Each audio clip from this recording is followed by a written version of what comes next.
There is a room in a factory somewhere in America, right now, where a man is holding a magnet against the side of a spinning motor. Wired to that magnet is a sensor the size of a thimble, and he is listening. Not for noise. Noise is easy. He is listening for a bearing that will fail in 11 days and has not told anybody yet. That job has a name, vibration analysis.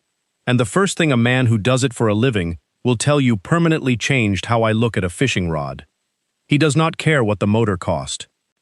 The price of a machine tells him nothing about whether he can hear what is happening inside it. He cares about one question: where is the signal dying? Now go stand at the good wall in any tackle shop in this country, the one with the lighting on it, $200, $300, $400, and every tag on that wall is selling the same single word: sensitivity, feel, bite detection, spend more, feel more. I am not going to tell you those rods are junk. They are not. Some of them are extraordinary, and I will defend them out loud before this is over. But in 2018, neuroscientists in Lyon, France, published something in the journal Nature that I do not believe one person on that sales floor has ever read, and it quietly takes the legs out from under the entire wall. They blindfolded people, and they handed them a rod. Not the rod you are picturing, a plain wooden rod, a dowel, no carbon, no modulus rating, a stick. Then they tapped that stick somewhere along its length and asked the person to say where it had been touched. And people could do it, not roughly, not in the neighborhood.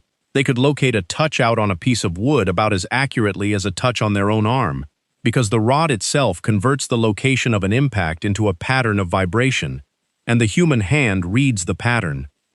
Luke Miller, Alessandro Farne, and colleagues at the Lyon Neuroscience Research Center. Nature, 2018. The nervous system does not treat a rod as a dead stick between you and the water. It treats it as part of your body. So a piece of firewood already carries the message. Then what, exactly, is the $400 buying? The answer is not that premium rods are a scam. The answer is worse than that for the tackle industry. Sensitivity was never something you could buy. It is something you can lose, in 9 specific places, and most of you are losing it in at least 6 of them while holding a rod you paid a fortune for and wondering why it feels dead in your hand. 9 fixes, 8 of them free. 1 costs about $20. 1 frame before we start. From the fish to your brain there is a wire, the lure, the line, the blank, the guides, the reel seat, your hand, your attention. 1 circuit, 1 telephone line, and a bass inhaling a jig is a phone call. The call is made of vibration. Vibration has frequency. And here is what almost nobody in fishing knows. Your hand is not a general-purpose sensor. It is a tuned receiver. Under the skin of your fingertips sit mechanoreceptors called Pacinian corpuscles, a tiny onion wrapped around a nerve ending, and their entire job is high-frequency vibration. Ronald Varillo mapped them in 1966, and the finding has held ever since. They peak at about 250 hertz. Outside a band of roughly 200 to 300, your sensitivity falls off a cliff. Your hand has a favorite frequency, and the sharp, transient tick of a jig head being crushed inside a bony mouth lives right about there. So stop thinking cheap and expensive. Start thinking signal and noise. Number 9. Clean the wire. The vibration analyst never starts by adding signal. He starts by removing noise. A whisper in a quiet room beats a shout in a factory. Your rod is broadcasting noise at you, and you have stopped noticing. Grit in the guides, turning every retrieve into a grinding hiss your brain has to filter out. A tip-top with a hairline groove worn in by a season of braid, which is not only a saw waiting to cut your line, it is a rasp sending static up the blank. A reel foot that is not truly locked down, so the reel can rock a few thousandths of an inch. That is not a connection. That is a hinge. And a hinge eats vibration for a living. Here is the test. Tonight, on your couch. Run a cotton swab through every guide, all the way around the inside. If it snags a single fiber, that insert has a groove in it, and that guide is no longer a wire. It is a noise generator. Swab them with warm water. Replace a grooved tip-top for about $6. Lock that reel seat down until the reel will not twist at all. Not snug, locked. 10 minutes, no money, and you just raised the signal-to-noise ratio of the most expensive thing you own. And notice already, there is no peg on that wall for tightening what you already have. A clean guide is not a purchase. But polish every guide until it shines, and if the sensor at the far end is cold, none of it reaches you. Number 8. Dead hands. The most expensive rod in America goes deaf in November. And it is not the rod, it is you. In 1996, in the Journal of Hand Surgery, a team led by Kleinenberg published a study that had nothing to do with fishing. They measured how strong a vibration had to be before a fingertip could detect it, across 4 frequencies and 6 bands of fingertip skin temperature. As fingertip skin temperature falls, the threshold rises. The vibration has to get bigger before you feel it at all, and the higher the frequency, the worse the damage. The effect turns significant once fingertip skin temperature drops below about 84 degrees Fahrenheit. Skin, not air. Your fingertip skin needs to be above about 84, or your hardware starts going offline. And it gets more specific. Other work on skin temperature and vibration found that cooling knocks sensitivity down primarily at 150 and 250 Hz, and concluded the reason is that cooling directly reduces the sensitivity of the Pacinian corpuscles themselves. Read that again. Cold does not politely turn your whole hand down. Cold reaches into your hand and deletes the exact band where the bite lives. Everything else stays. The one thing you need goes first. So what do we do about it? We buy gloves. Thick, insulated, waterproof gloves. And a thick glove is 2 disasters wearing one label. It is a layer of foam between the blank and your skin, doing to your signal what a couch cushion does to a whisper. I have watched good cold weather anglers for years, and never understood why they do this until I read that study. They fish with one hand more or less bare. Fingerless glove, index finger exposed, chemical warmer in the pocket, and between casts the hand goes in the pocket. Not because they are tough, because they are tuned. And dry that hand. A wet hand in wind is an evaporative cooler. It pulls your fingertip skin well below air temperature and takes your 250 Hz channel with it. The industry sells gloves, $60 a pair. It does not sell take the glove off your trigger finger because you cannot hang that on a hook. So the wire is clean and the sensor is warm. Now watch how most anglers destroy it anyway, with the one thing they are convinced is control. Number 7. The death grip. Stand at a boat ramp on a Saturday and watch people hold a rod. They hold it like it is trying to escape. White knuckles. Forearm like a cable. That grip costs you 2 things, and they stack. The first is mechanics. Flesh is a damper. Squeeze harder and you press more meat against the blank, and every square inch of that contact absorbs vibration and turns it into heat. You are eating the message with your own hand, then blaming the rod. The second is neurological, and it is nastier. Pacinian corpuscles are rapidly adapting. They do not report pressure, they report change. Load them with constant crushing pressure, and you have spent the receptor before the fish ever calls. It is a microphone that is already clipping. Think about a guitar. Choke the neck in a fist, and the note dies on the string. Same wood, same string, different hand. Hold the rod like you are holding a bird. Firm enough that it cannot fly away. Loose enough that you are not hurting it. Try it tonight.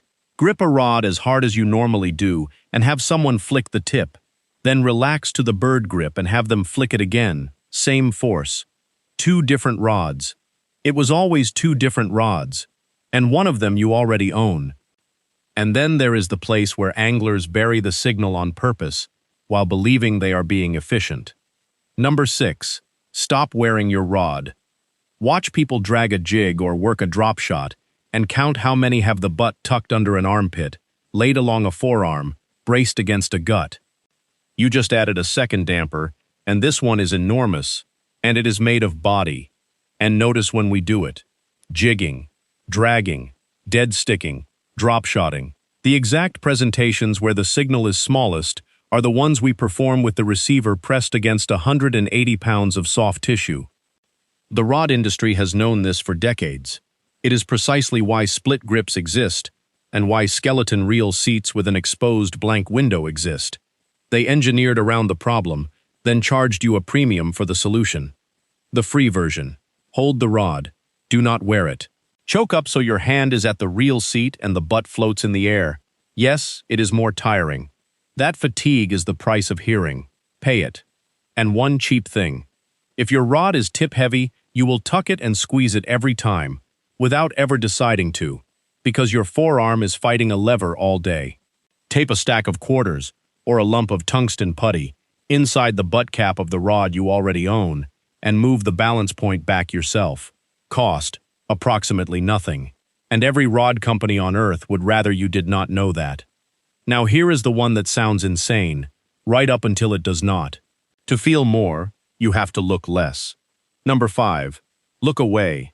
Vision dominates. That is not poetry, it is allocation. When your eyes are locked on the rod tip waiting to see it twitch, your attention is spending its budget on photons. Your hand is holding the line and nobody is listening to it. That same group in Lyon went on to show that touch out on a tool is handled by the somatosensory cortex, the same real estate that handles touch on your skin. Your rod is neurologically part of your body while you hold it. But like every part of your body, it only gets red if you aim attention at it. So on the fall, which is where an enormous share of bites happen, stop staring at the tip. Let your eyes go soft on the line where it enters the water, and put your attention down into your palm. Better. On the drop, close your eyes. Half a second. Just as the lure is going down. The first time you will feel things you have never felt. Not because your hand got better, because you finally stopped shouting over it. That is also the real reason night fishing feels different. Fish do not bite harder at night. Your visual channel is dark, and your hand finally has the floor. I know what half of you will type at me. I do not feel bites. I watch my line. I see them. And you are right. Line watching is a real and elite skill. But you are reading one channel and leaving the other one closed. The people who are hard to beat read both, and they weight the hand. Attention has no shelf. Nobody can box it. Before the last 4, here is the free thing. Everything so far, the frequencies, the studies, the citations, the drills, plus a section on line physics that would not fit in this video, is written up in the Forbidden Lures blueprint. Free download, link in the description, code in the corner. Print it, tape it inside your boat lid. Number 4. One finger. Where you put a single finger changes more than $300 of blank does. Pacinian density is highest in the fingertips, and your index fingertip is the finest vibration microphone you own. But it is better than that, and this is the part that got me. In 2009, in the journal Science, Julien Scheibert, Georges Debrogéas and colleagues in Paris built a mechanical sensor with ridges on it, like a fingerprint, and an identical one that was smooth. Then they measured what each did to incoming vibration. The ridged one amplified. Not everything. A specific band of frequencies. And that band sat right where the Pacinian corpuscles peak. Your fingerprints are not only there for grip, they are a mechanical pre-amplifier, tuned by evolution to the exact frequency range your vibration receptors hear best. A tuned preamp and a tuned receiver on the end of your index finger. It came standard. So the question is simple. What is that preamp touching right now? For most of you, closed cell foam, EVA. And EVA was chosen for excellent reasons. Cheap, tough, does not rot, shrugs off slime and sunscreen and blood. Every one of those is a real reason. Not one of them is sensitivity. Foam is a damper. That is what closed cell foam is for. Cork transmits more than foam. Bare graphite transmits more than cork. That is not brand loyalty. That is damping. So change your hand tomorrow. On a casting rod, let your index finger come out of the grip and rest flat on the bare blank forward of the reel seat.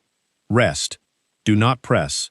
The trigger under a casting seat is a pivot, not a hook to hang your hand on. On a spinning rod, most people run 2 fingers ahead of the reel foot and call it done. Instead, hunt for bare material. If your seat has an open window, put the pad of your index finger through it, onto the blank. And then the one that will change your season. On a slack presentation, a drop shot, a shaky head, a dead stick. Let the line itself lie across the pad of your index finger. You are no longer listening through the rod. You have bypassed the rod. You are holding the wire. Aaron Martens won 3 Bassmaster Angler of the Year titles and 3 United States Open championships, and finished second in the Bassmaster Classic 4 separate times. He built a career on the deep, clear reservoirs of California, pulling bass up from 100 feet on line most anglers would not trust in a farm pond. Everyone who shared a deck with him knew he felt things nobody else could feel. He died in 2021, at 49. Not one person who fished against Aaron Martens believes the difference was the rod. They cannot sell you a finger. Everything so far has been free. Number 3 is the only thing in this video I will tell you to spend money on, and it costs less than filling your truck. Number 3. The muffler on your line. Any manufacturer will publish this on the spec sheet.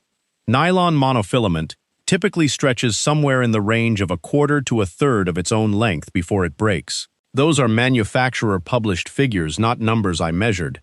Fluorocarbon stretches less. Braid in most published specs is down in the low single digits. Now think like the vibration man for 1 second. Stretch is a spring. A spring in a signal path is a shock absorber. And the entire purpose of a shock absorber is to destroy vibration before it reaches the other end. It works. That is the problem. It works perfectly. And it compounds with distance.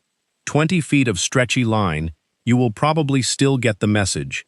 80 feet of it with a lazy bow in the middle, in wind, on a slow drag, and you have installed 80 feet of rubber band between a fish and the finest receiver you own. So here is the honest arithmetic. A spool of quality braid is $15, $20, maybe $30, and it fishes for multiple seasons. If you handed me $20 and told me to go buy sensitivity, I would put braid on a $40 rod every single time before I would put monofilament on a $400 one, and it would not be close. Now let me argue against myself, because that is the deal on this channel. Braid is visible. Braid has no stretch to cushion a treble hook when a bass head shakes on a crankbait, and you will lose fish because of it. There are techniques where monofilament and fluorocarbon are the right answer, and I will defend all of them. This is not a braid is always right video. This is a know what you traded video. And the answer serious anglers converged on over 20 years is a braided main line with a fluorocarbon leader, invisibility in the last few feet, and a signal path that is almost all wire everywhere else. And here is the economics. Braid is a commodity. There is no prestige margin on a spool of line. There is an enormous margin on a wall of rods with a spotlight over it. That is not a conspiracy. That is a profit and loss statement. Now, you can have a clean wire, a warm hand, a bird grip, your finger on the blank, and braid on your reel, and still feel absolutely nothing. Because of number 2. Number 2, slack is silence. The wire has to be connected. That is not a tip, that is a law. A slack line is not a weak signal. It is not a signal at all. A rope lying on the ground does not transmit a pull. There is no partial credit. Below a certain tension, the phone is simply not plugged in, and a bass can inhale your jig, chew it, decide it is wrong, and spit it out, and the message will never leave the water. 4 places we cut the wire without knowing it. 1. The free fall. You cast, you thumb the spool or open the bail, and you let the lure drop on a completely slack line. And the fall is when a huge share of bites happen. We disconnect the phone at the exact moment it rings, then blame the rod. The fix is a controlled fall. Light tension, rod tip around 10 or 11 o'clock, and let the lure pendulum down against a semi-tight line instead of dropping straight down against nothing. You will feel the tick, you will also see the line jump, and you will start catching fish you never knew were there. 2. The wind bow. Wind pushes a belly into your line, and that belly is a spring made of air. Rod tip down. Put the tip in the water if you have to. Reel down until the line runs straight from tip to lure. 3. The high rod. Everybody gets taught to hold the rod up at 45 degrees. That is a fighting position. It is not a listening position. Dragging a jig. Keep the rod low and off to the side. Move the bait with the rod. then reel up the slack. Never move the bait with the reel handle, because a reel pulls line through a bow, and the bow eats the message. 4. Closing distance. You are drifting toward your lure, or current is pushing you toward it, and every second you are manufacturing slack. Keep a slow, deliberate pull on. And now the unpopular part, and I want the argument. Most of the bites you think you missed were never bites you missed. They were bites that never reached you, because the wire was lying on the floor. If that stings, good. It stung me too. Which leaves the last one, the one no rod in America can do for you at any price. Number 1. The code has to be learned. Go back to that lab in Lyon and look at what they actually proved, because it is more radical than it sounds. When a tap lands on a rod, the rod does not carry a generic buzz. The rod rings. And it rings differently depending on where it was struck. Different impact locations produce different patterns. The researchers were explicit. The rod performs the first stage of the computation, mechanically, before your nervous system is involved at all. They compared it to a rat reading the world through its whiskers and a spider reading its web. Your rod is doing that right now. Wood, graphite, $40, $400. It does not matter. It is encoding what is happening down there into a pattern and sending that pattern up to your hand. But a code is only a message if something on the other end learned to read it. That is the whole ball game. That is the sentence the tackle wall cannot survive. Sensitivity is not a property of a rod. Sensitivity is a property of a loop. Rod, line, hand, brain. And of every part of that loop, exactly one can improve without limit, forever, for free. It is the last one. And it is the only one nobody in this industry has ever tried to sell you. So here is the drill. One afternoon, $0. Take a plain weight, a half-ounce bank sinker, or a jig head with the hook clipped off. Something with no hook in it at all, because you are not fishing. You are calibrating. Go find water where you already know what the bottom is. A riprap bank, the gravel of a launch ramp, clean sand you can see through, a grass edge in clear water. Somewhere your eyes can confirm the truth. Cast it. Drag it. Slowly. And now the part everyone skips, and it is the part that does all the work. Say out loud what you feel. Rock, gravel, sand, mud, wood, grass. Say it, out loud. Because when you attach a word to a vibration, you force your brain to write an entry in a library. And a library is what a decoder is. Do it with your eyes closed, then open them and check whether you were right. Be honest when you were wrong. Do it for 20 minutes with every rod you own, because each rod has a different voice, and you have to learn each one separately. That is not mysticism. That is exactly what the nature study says. The pattern belongs to that specific stick.